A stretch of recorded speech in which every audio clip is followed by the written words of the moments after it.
So, first of all, you're going to want your pink periodic tables out. If I gave them to you, hopefully you still have them.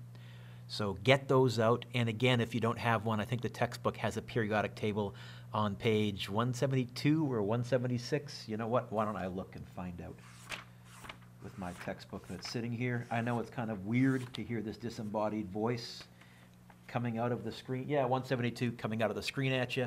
But it's the best I could do. So you get to hear me yell at you one last time. Oh, joy. Also, I had given you folks a PowerPoint and like a big photocopied package, and I wasn't wild about the second half of it, so I've photocopied this for you. Your teacher has given this to you. I think this goes into more detail. We're going to go really slow. We're going to really emphasize this because this is very fundamental. If you get this first unit on chemistry, if we've done our job right, everything else that we do for the rest of science and chemistry and in Chem 11 and in Chem 12 hopefully will make sense. You might not have thought of it, but hopefully when you see it, you'll be, oh, yeah, okay, that never thought of doing that, but that ties in with what I already know. Unfortunately, and I apologize in advance, I am not a good enough teacher because I haven't found any shortcuts for this except to have you practice zillions of zillions of zillions of examples. And I apologize in advance. I just don't know how to get you folks good at this without doing a bunch. So, sorry, there's probably going to be a fair chunk of homework with this. Got this package out. Here we go. Read along with me. Let's fill in some blanks together, and then let's practice some. And the first heading I wrote here is Ionic Compounds. So a compound, that's what goes in the blank here, is a substance that's made up of two or more different elements combined together. Generally this year, we're going to stick with either two elements or one element and one polyatomic ion, but we're not really going to be getting into long, like there are element formulas, there are compound formulas that are hundreds of elements long. If you get your degree in chem, I'm sure you'll look at those. So this year, we're going to look at two main types of compounds. An ionic compound is a compound made up of two or more different ions. So we talked about ions in the last lesson. We said ions are when metals lose electrons and when nonmetals gain electrons. And because now they no longer have the same number of positive protons and negative electrons, they now have a charge. They're no longer neutral. So recall, metals form positive ions to become stable because they lose electrons, and nonmetals form negative ions to become stable. An ionic compound must be formed by ions having opposite charges, because you learned in Science 9 like charges repel. So if ions had the same charge, they'll just repel each other. Well, they're not going to bond together. Oh yeah, the word repel goes there. So this means that ionic compounds must be formed, well, by a positive metal and a, you know what, I abbreviated positive and negative with pluses and minuses. Why don't I do that again? Positive and a negative, a metal and a nonmetal. Mr. Dueck, how can I remember that nonmetals are negative? How can I remember that nonmetals are negative? Mr. Dueck, have you got a dumb, easy way for me to remember that nonmetals are negative? Nope, I got nothing, so I'm not a very good teacher. You'll have to come up with something on your own. Oppositely charged ions will attract each other because a force exists between them. You did some experiments last year in the electricity unit where you noticed that if you charged an object, even a piece of plastic, it would attract paper. You notice it all the time on dry days when clothes are attracted to each other due to static cling. The attractive force that exists between oppositely charged ions is called an ionic, oh, spell it right, Mr. Dueck, that's going on YouTube, an ionic bond.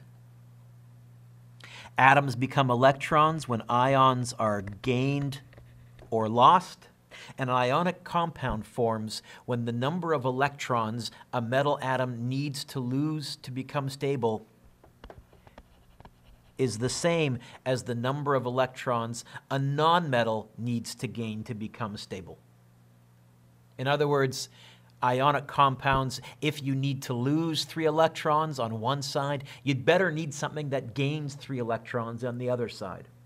If you need to lose 4 electrons on one side, you'd better have something that either wants to gain 4 electrons or 2 somethings that want to gain 2 electrons or 4 somethings that want to gain 1 electron. Mr. Dueck's helpful hints to drawing ionic compounds. Step 1, you always check to see if there's at least one metal in the compound. Remember, metals are on the left side of the periodic table. If there's no metal, then it is not an ionic compound. And this year we're going to be looking at a different type of bonding as well.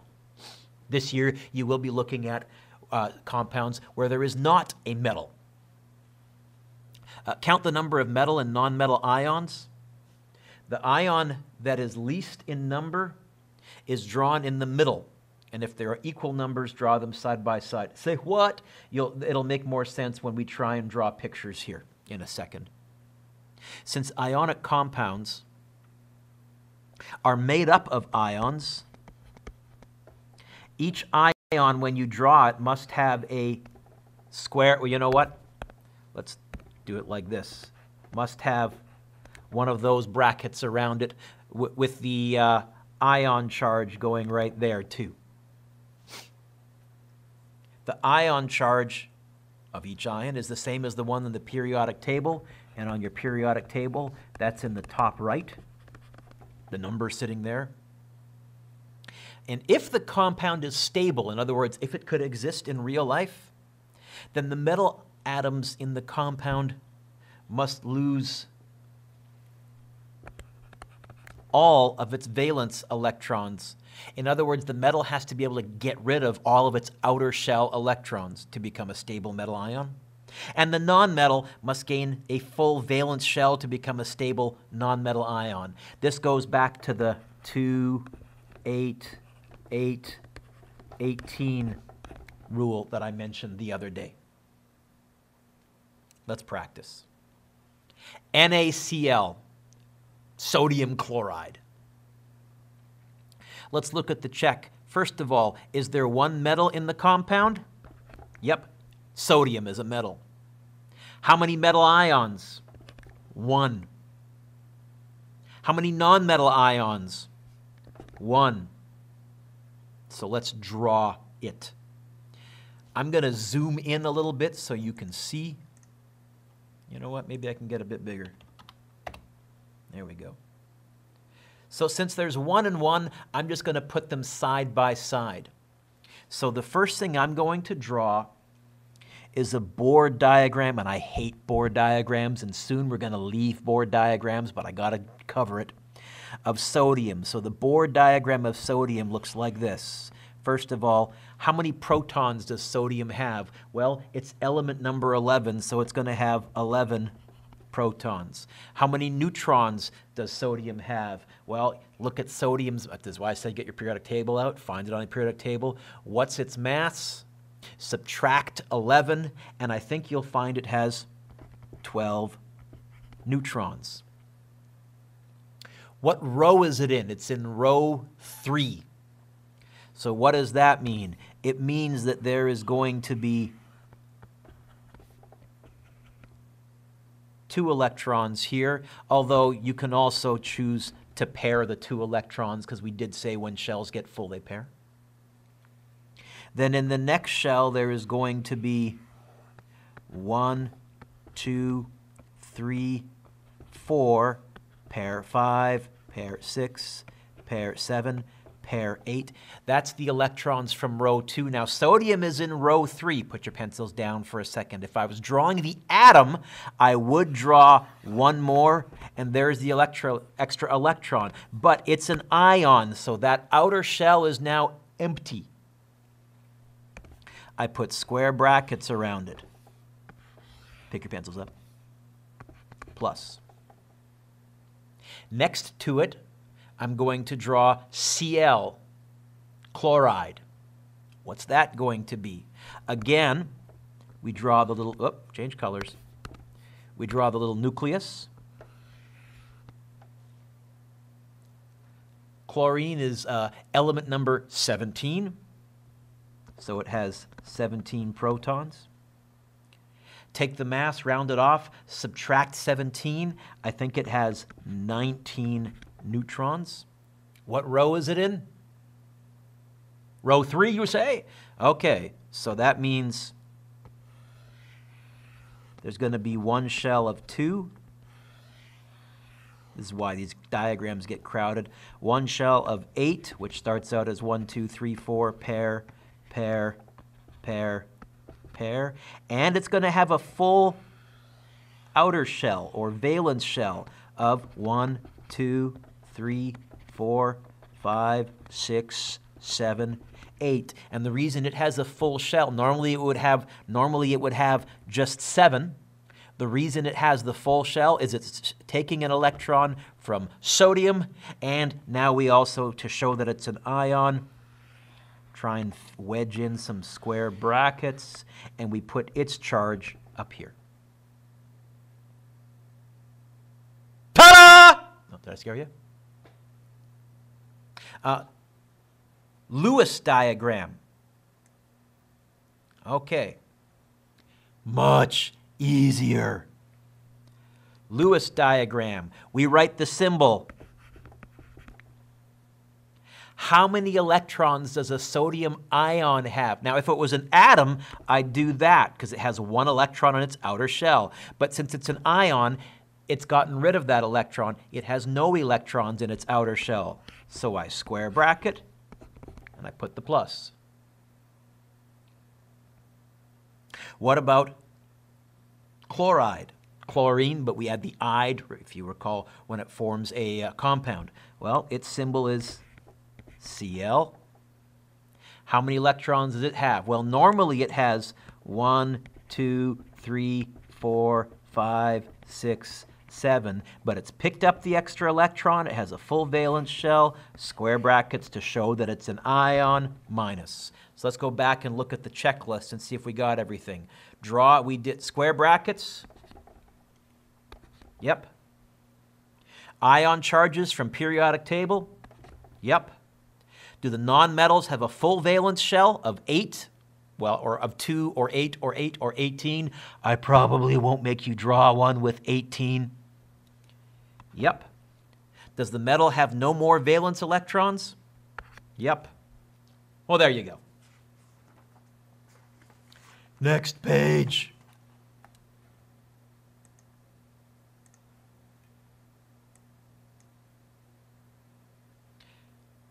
How much do I hate Bohr diagrams? You can see I'm getting rid of them pretty quick here. So now I'm going to Lewis diagrams only. Na2O. Okay. First of all, let's do our check. Is there a metal in the compound? Yep. Sodium again. How many metal ions? Looks like there's 2 sodiums, 1 oxygen. So if I'm going to draw this, I'm going to put the O in the middle, an Na here, and an Na here, so that it's nice and symmetrical. That's why I said count how many there are. So the O is going to go in the middle. Yoink. It's going to have a full valence shell, outer shell. So find oxygen. It's in row 2. How many electrons in row 2? 8 grand total. Now, if it was an atom, I would go 1, 2, 3, 4, 5, 6. But it's an ion, so it's going to be like that. And it has a charge of 2 negative from the top right corner of your periodic table. Then I'm going to put on either side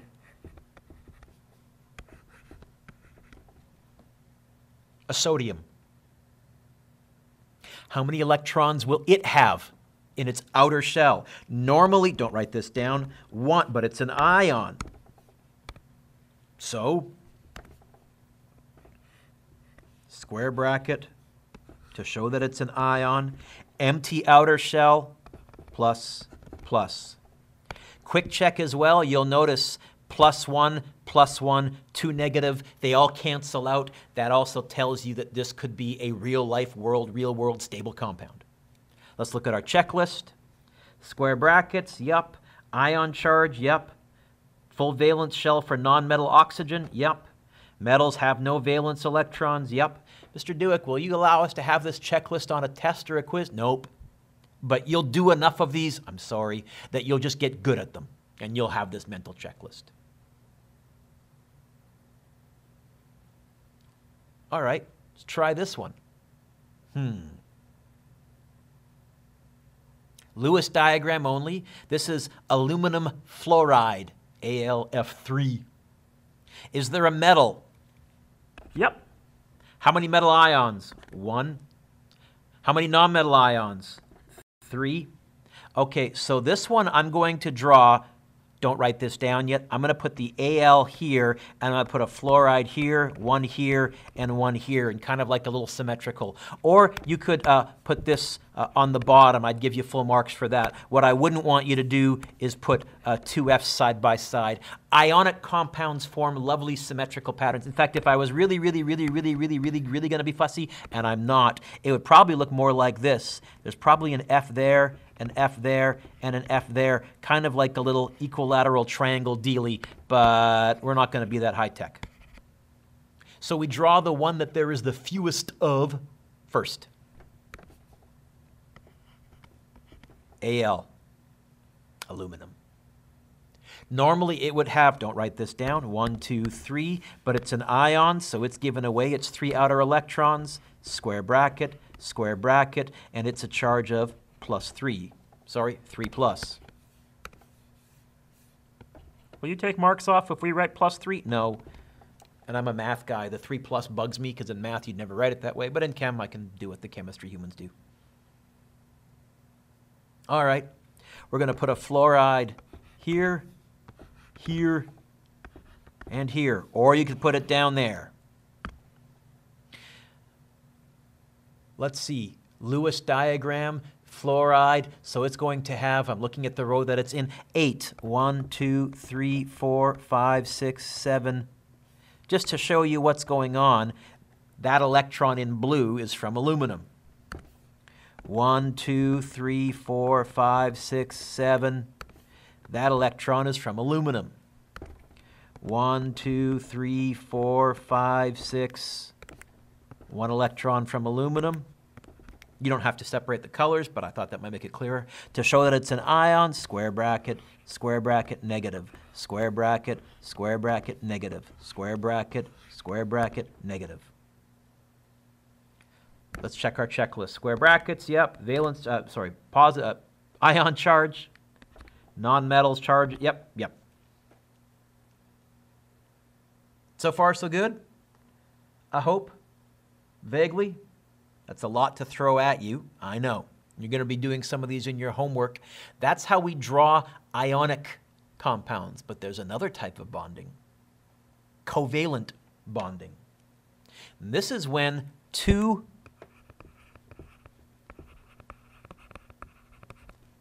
nonmetals, they can come together and they can become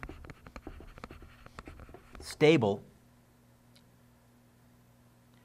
How? Well, unfortunately, they can't lose or gain electrons because each of them wants electrons. So if you want something and I want something, how can we be happy? The only way they can form a compound is to pull out a little Sesame Street. They can form a compound by sharing electrons. By the way, covalents have to cooperate. They have to share. Well, what that means is two metals can't come together because there's no way for them to get a full valence shell. They want to get rid of it. We don't want anything.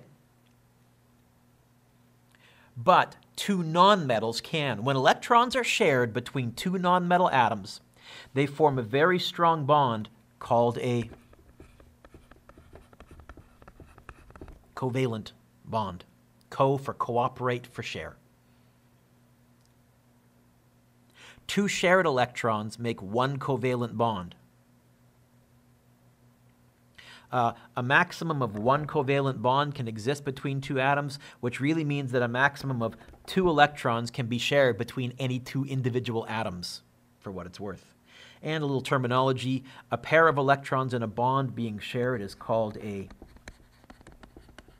bonding pair, and a pair of electrons that's not in a bond is called a lone pair. I don't think I'll test you on, well, I think it shows up in the homework. So, here is Mr. Dueck's helpful handy tricks to draw covalent compounds. First of all, always check to see that all the atoms in the covalent compound are nonmetals. If there's one metal, it's ionic.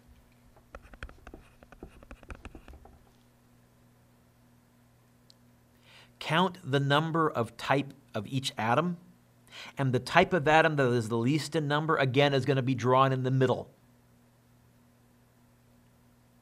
Don't use square brackets because these are not ions. They are not gaining or losing electrons. They do not have full valence shells because they are gaining or losing electrons.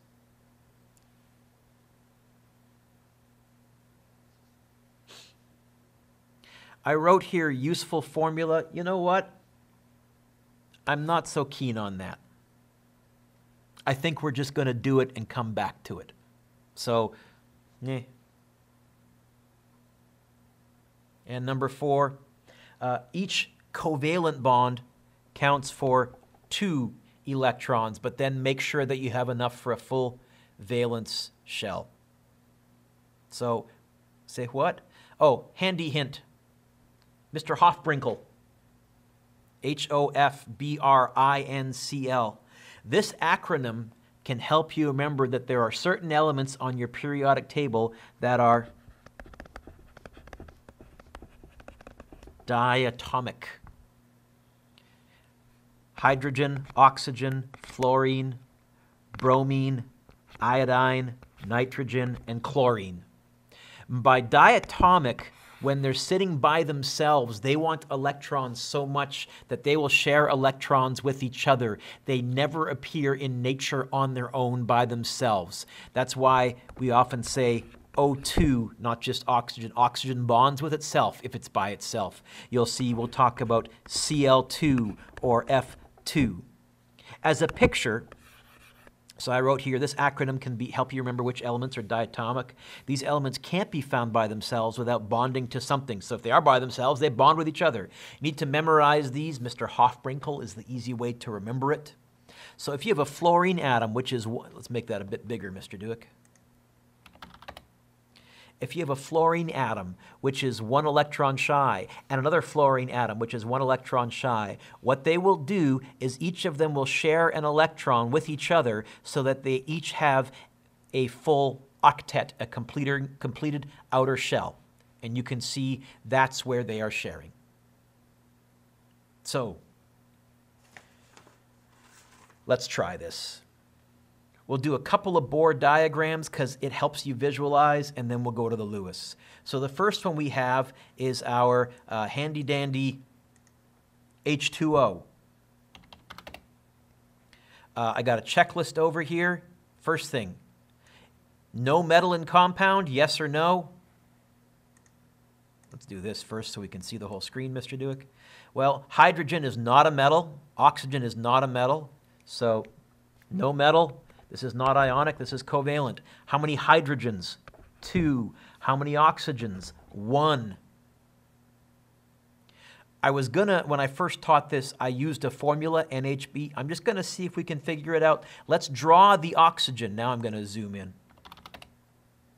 So the oxygen is gonna go in the middle. What's that gonna look like?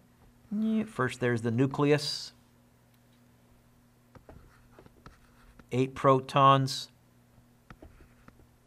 8 neutrons from the periodic table. That doesn't look much like an 8, Mr. Dueck. Okay.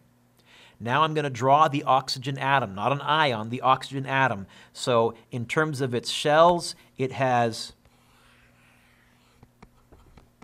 2, and then it has 1, 2, 3, 4, 5, 6.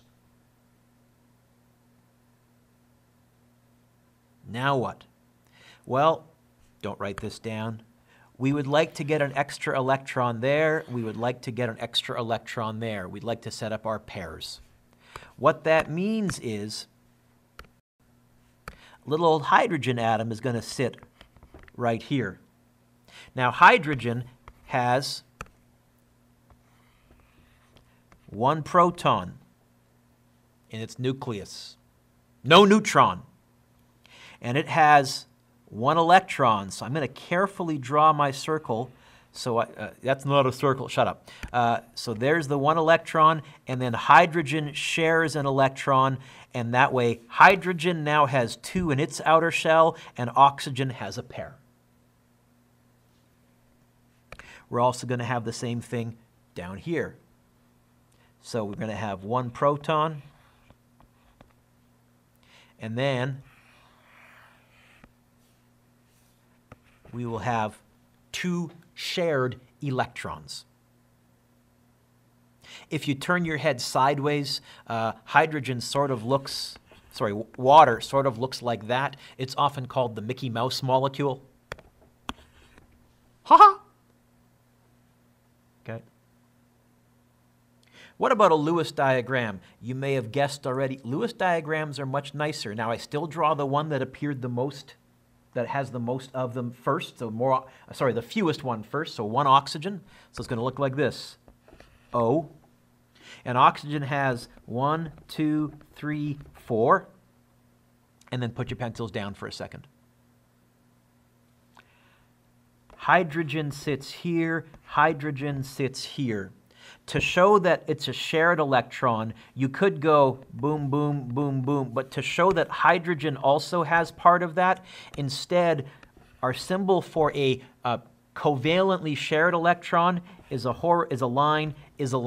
So when you see a line, what we're really saying is there's 1 electron there, and they're both being shared in the outer shell, but you don't have to put the dots there. That's a Lewis diagram for water, for H2O. Double check, add the valence electrons to make full shells for all atoms. Let's see, oxygen wants 8, 1, 2, 3, 4, 5, 6, 7, 8. Each of those counts for 2 because it's a shared pair. Yep. What about hydrogen? Hydrogen wants 2, 1, 2. Hydrogen wants 2, 1, 2. Yep.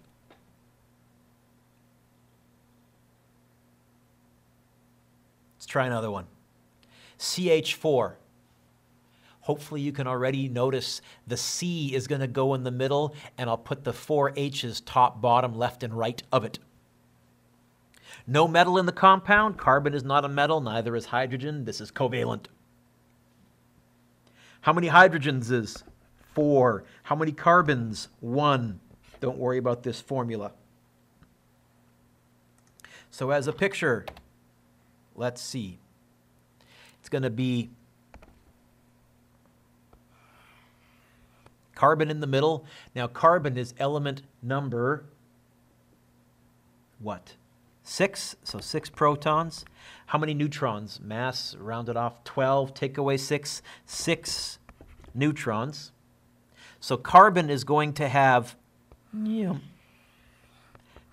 electrons on its inner shell. Those aren't going to be part of this. They're not going to be doing anything, which is why Lewis diagrams are so much nicer. And then we're going to have for carbon 1, 2, 3, 4. Now, carbon would like 8. How is it going to get 8? There's going to be a hydrogen there, a hydrogen there, a hydrogen there, a hydrogen there. Now, you may already notice this also starts to explain the shape of certain molecules, why they are the shape that they are. And then we're going to have the outer electron shell, the outer electron shell, the outer electron shell, and the outer electron shell. And what that there is a hydrogen atom. Now it has two, and there's a pair up there.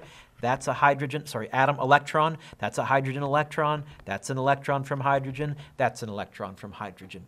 And so now we have a situation where every hydrogen atom has two in its outer shell, and since it's in row 1, all it wants is 2. Woohoo!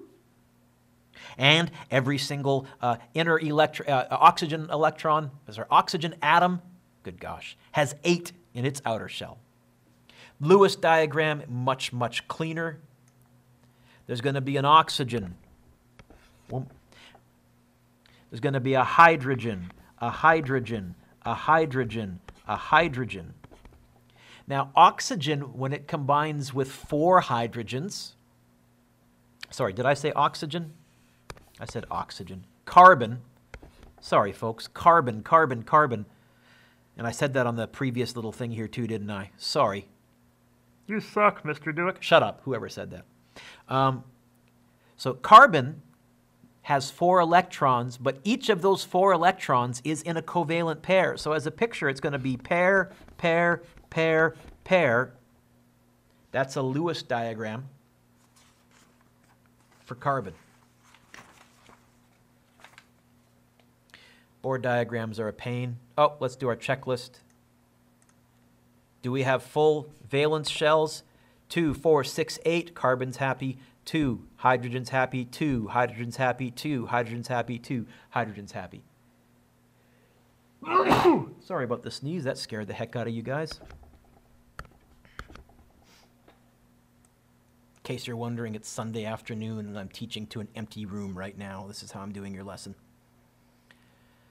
All right. I wrote here, draw Bohr and Lewis diagrams for the following. And I think I have 2 Bohr diagrams, and I'm going to ditch them for a while. Bohr and Lewis diagrams for, and then we're going to, oh, wow, I kept them for a bit longer. Okay, let's try a few of these. I don't know if we're going to do all of them. Let's do the Lewis diagram first for LiF, for lithium fluoride. First question you need to ask is it ionic or not? Lithium, metal or metal? So I'll make a little note to myself here.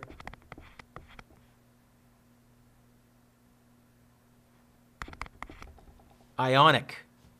Oh, give me a second. I got to pause the video for a sec. So it's ionic, which means what? Square brackets. Okay, the Lewis diagram, well, since there's only one of each, I'll put lithium here, and I'll put fluoride over here.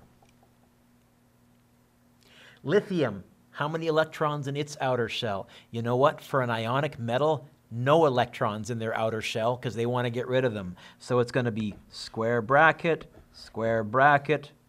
ion charge. Fluoride, how many electrons in its outer shell? It's going to normally have 1, 2, 3, 4, 5, 6, 7, but it will have picked up the extra electron from lithium, so now it's got a full valence shell, square bracket because it's an ion, negative, and again, quick check, is this stable? Plus and minus cancel each other. This would be a stable compound. What about the Bohr diagram?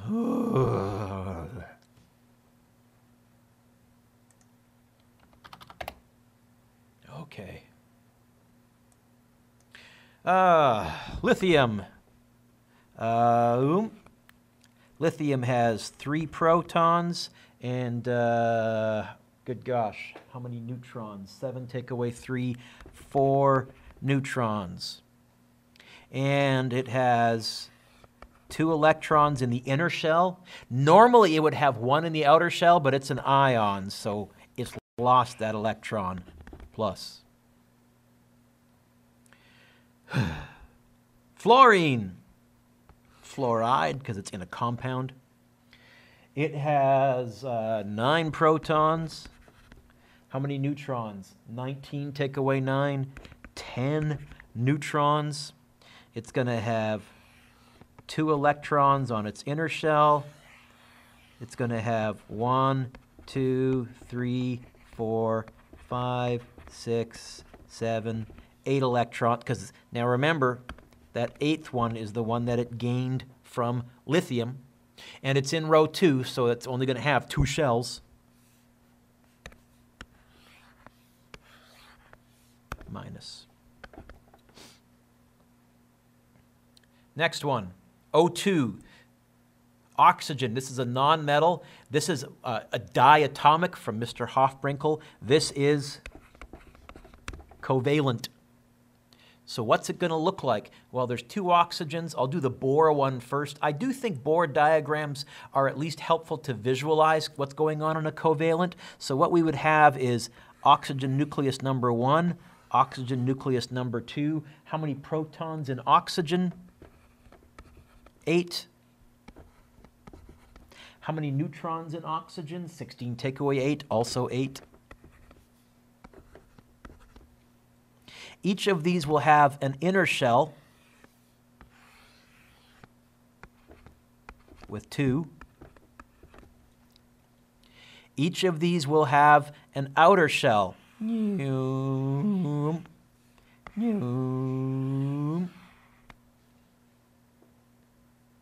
And the left-hand oxygen is going to have 1, 2, 3, 4, 5, 6.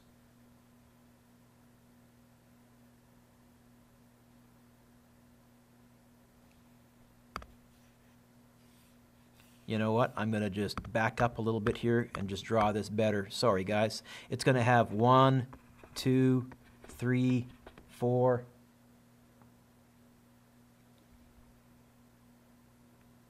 Got to pause for a second. Hang on. Drawing this badly.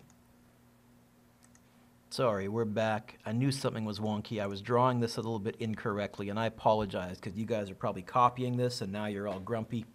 I was trying to figure out how I could get 8 and 8. Here's what we think happens.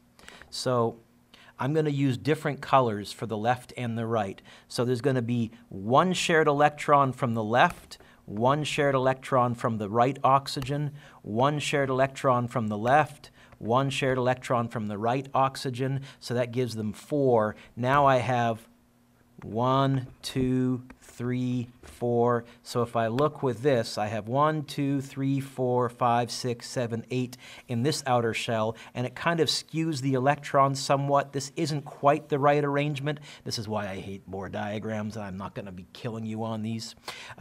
This right-hand one then would have also 1, 2, 3, 4. It would have 2 pairs of lone electrons and 2 pairs of covalent electrons for a total of 1, 2, 3, 4, 5, 6, 7, 8. That wasn't really good. In terms of a Lewis diagram, it's going to look like this. There's 1 oxygen. There's another oxygen. They're going to have 1, 2 sets of shared. So that counts as 1, 2, 3, 4, 5, 6, 7, 8, or something like that. You could also pair this up. In reality, as I understand it, in real life, the electrons kind of repel each other and go a bit like that, but I'm not going to be that fussy. Whoop, erased a bit too much. Whoop. Let's come back to where we were, Mr. Dueck. That wasn't what I planned. Sorry about that, not my smoothest lesson ever. So let's try that again. Zoom in, 300. Lewis diagram.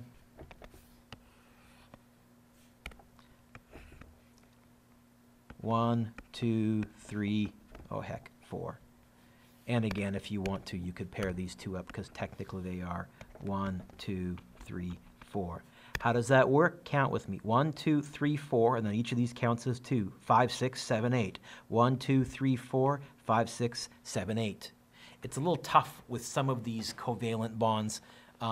I'm going to try and keep it fairly straightforward. I'm going to do some of the nastier ones in the homework, but on your test, I'm going to keep it to the fairly basic ones. Let's try a couple more.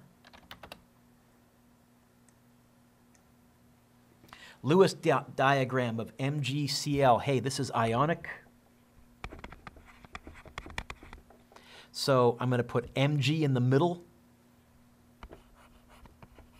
I'll put 1 Cl here, and I'll put 1 Cl here. Mg, how do I know it's ionic? Because magnesium is a metal. Magnesium loses all of its electrons. It's got an ion charge of 2+. Chlorine is going to have a full ion shell, outer shell, 3, 4, 5, 6, 7, 8. Valence shell, fancy word. Minus, and 1, 2, 3, 4, 5, 6, 7, 8. Minus. That's ionic. By the way, ionic, I always remember, sort of rhymes with I want it. I want the electrons. The electrons are removed from the metal and given completely to the nonmetal. Covalent, cooperate, share electrons.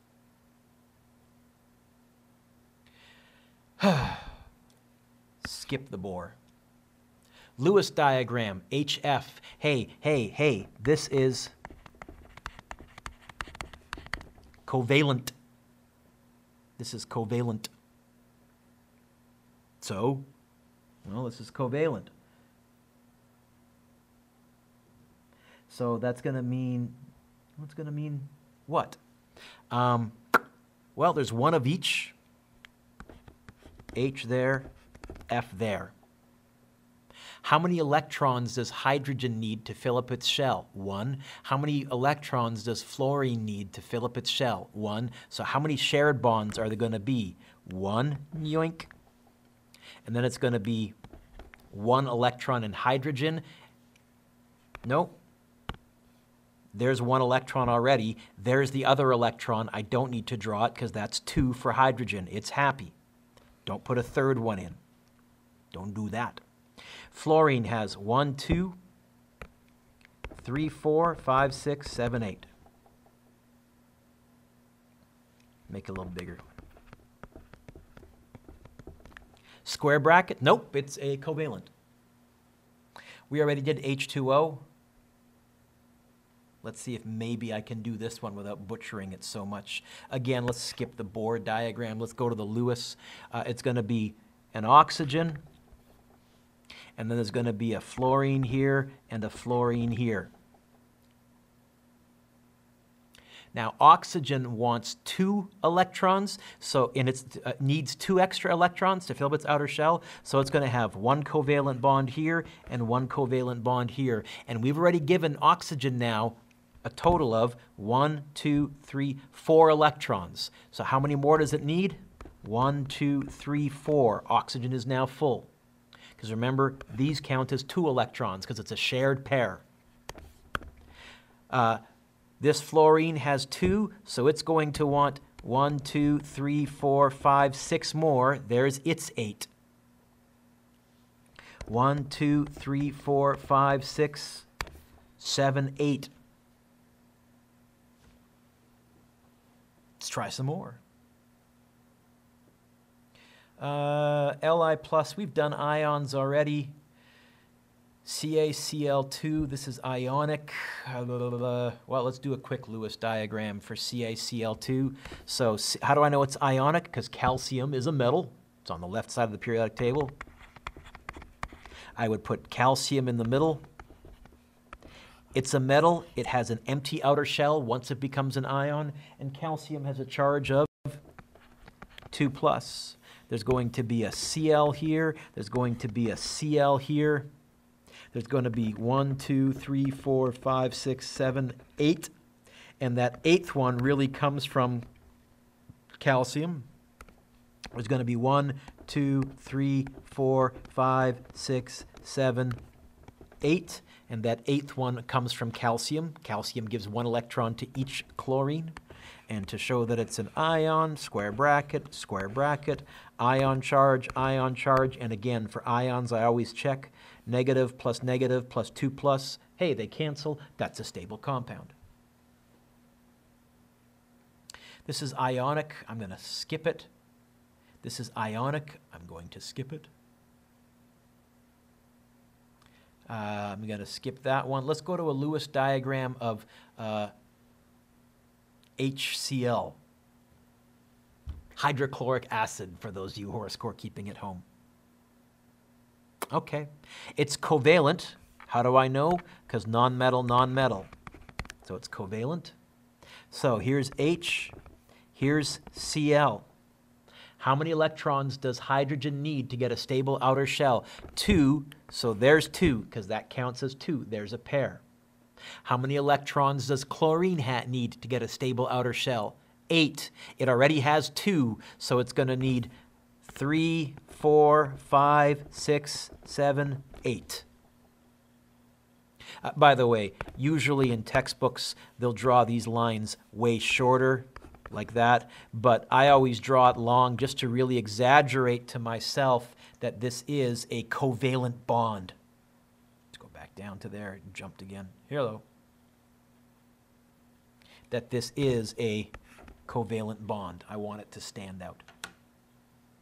I hope that helps. This is covalent, but I think we did it already. This is covalent. Well, let's do this. Sure, let's do this last one. And I know I've been talking a long time. How do I know it's covalent? Because nitrogen is not a metal. What's this going to look like? I'm kind of, sort of going to do, well, if I was really being technical, a triangular arrangement, but I'm just going to put an N there, an F, and an F. So it's going to look like this. N. Let's see. There's 3 fluorines. There's going to be an F, and an F. How many electrons does each fluorine need extra to fill its shell up? 1. So there's going to be 1 pair there, 1 pair there, 1 pair there. So right now, nitrogen has 1, 2, 3, 4, 5, 6 electrons in its outer shell. How many more does it need? 2. Right now, fluorine has 2 electrons in its outer shell. How many more does it need? 6. There's 8. 6 more makes 8. 6 more makes 8. So what's the homework? Your teacher or I am going to give you a handout called Activity 4-1B. It's going to walk you through a textbook exercise practicing drawing these. And then you can finally complete the handout called Section 4.1 Homework. Remember, it looked like this. I did attach the answers. Mark your homework before turning it in. You can expect a quiz in a couple of classes. I'm going to be asking you to tell me the number of protons, neutrons, and electrons in any atom or in any ion. I'll be asking you to draw Bohr and Lewis diagrams of atoms and ions, and I'll stay near the top of the periodic table. I'm not going to give you something with with like 16 electrons in its outer shell. I'll be asking you to recognize Bohr diagrams of compounds. I don't think I'm going to ask you to draw a Bohr diagram of a covalent compound. I might ask you to draw one of an ionic compound. I definitely will ask you to draw Lewis diagrams of both ionic and covalent.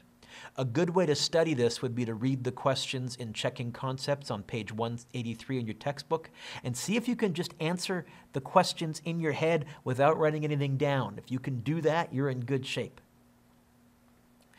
My class is going to see a romantic video on atomic bonding.